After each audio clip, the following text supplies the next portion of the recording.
Halo semua, balik lagi di channel Ulas Manga. Pada video kali ini, kita akan membahas episode Kaiju chapter nomor 15. Buat kalian yang baru bergabung, jangan lupa untuk cek video Ulas Manga sebelum-sebelumnya, agar kalian tidak kebingungan dengan cerita kali ini. Jangan lupa juga, agar Ulas Manga lebih berkembang, bantu dan support terus Ulas Manga dengan menekan tombol like, subscribe, dan bunyikan tombol lonceng. Cerita sebelumnya, Kaiju utama berhasil dikalahkan oleh Kapten Ashiro Mina. Serangan yang dilakukan Kapten Ashiro Mina membuat seluruh pasukan terkejut. Akan tetapi, serangan tersebut tidak terhenti di situ saja. Kapten Ashiro Mina terus melakukan serangan berulang-ulang dan memastikan bahwa Kaiju utama benar-benar telah tumbang.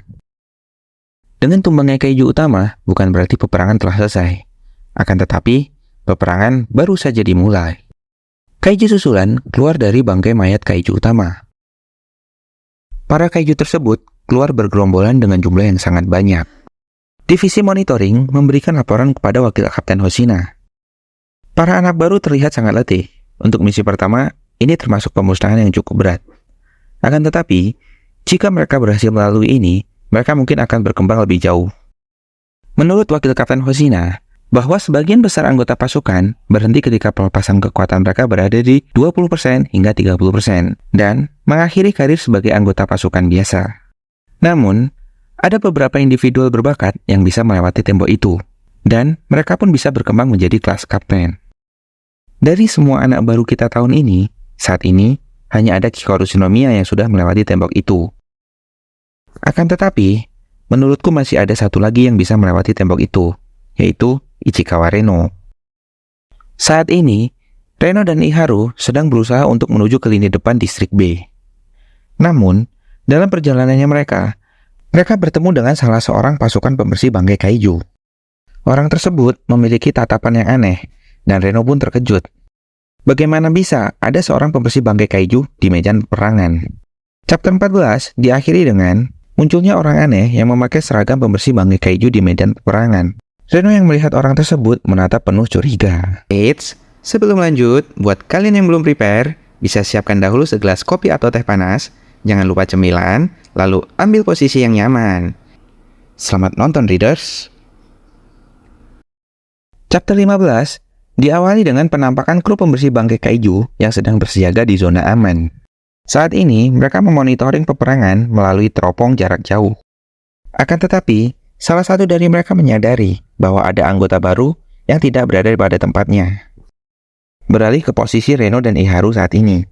Reno kaget dengan kemunculan orang asing yang mengenakan seragam pembersih bangkai Kaiju.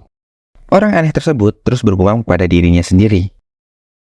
Padahal aku mau menipu mereka dengan varian Kaiju susulan yang membelah diri jauh lebih banyak. Apa mereka harus kubangkitkan? Ah, tidak. Yang bisa kulakukan itu ada batasnya, dan itu juga membuatku lelah. Reno terkejut dengan apa yang dibicarakan orang aneh tersebut. Sedangkan Iharu berusaha untuk menegur dan memberikan peringatan pada orang aneh tersebut. Hei kau, di sini masih berbahaya. Kembalilah ke zona aman sampai ada perintah. Orang tersebut memandang ke arah Iharu. Namun dengan tatapan kosongnya, dia mengarahkan jari telunjuknya kepada Iharu. Jari telunjuknya bertransformasi seperti pompa udara. Sedangkan Reno yang mengetahui akan hal itu, segera memperingatkan Iharu agar segera minggir. Iharu yang mendengar peringatan dari Reno tidak bisa banyak melakukan refleks. Dan benar saja, sebuah tembakan mengarah ke arah Iharu dan tepat mengenai pundak kirinya. Serangan tersebut berasal dari orang aneh yang mereka temui. Menurutnya, dia meleset untuk menyerang bagian jantung Iharu. Dengan wujudnya saat ini, dia menjadi tidak akurat saat menembak. Reno bergegas menuju ke arah Iharu. Sebisa mungkin, dia berusaha menolong Iharu. Iharu yang mendapat serangan tiba-tiba, dia pun terkejut. Apa-apaan ini? Siapa sebenarnya orang itu? Rasa penasaran Reno sejak tadi terjawablah sudah. Ternyata, orang aneh tersebut merupakan Kaiju humanoid, sama seperti Kafka. Kaiju humanoid tersebut adalah Kaiju yang sama yang muncul di saat ujian. Iharu dan Reno pun menyadari bahwa Kaiju tersebut adalah yang mengalahkan Shinomiya. Sang Kaiju kembali berkata, mundur dengan tangan kosong seperti ini rasanya agak aneh. Tapi setidaknya, aku akan membawa sampel anggota pasukan pertahanan bersamaku. Reno dan Iharu yang mendengar ucapan dari sang Kaiju terkejut akan hal tersebut. Segera, Reno memberitahu ketua Peleton Ikaruga bahwa dia bertemu dengan kaiju humanoid. Akan tetapi, radio komunikasinya sepertinya tidak berfungsi.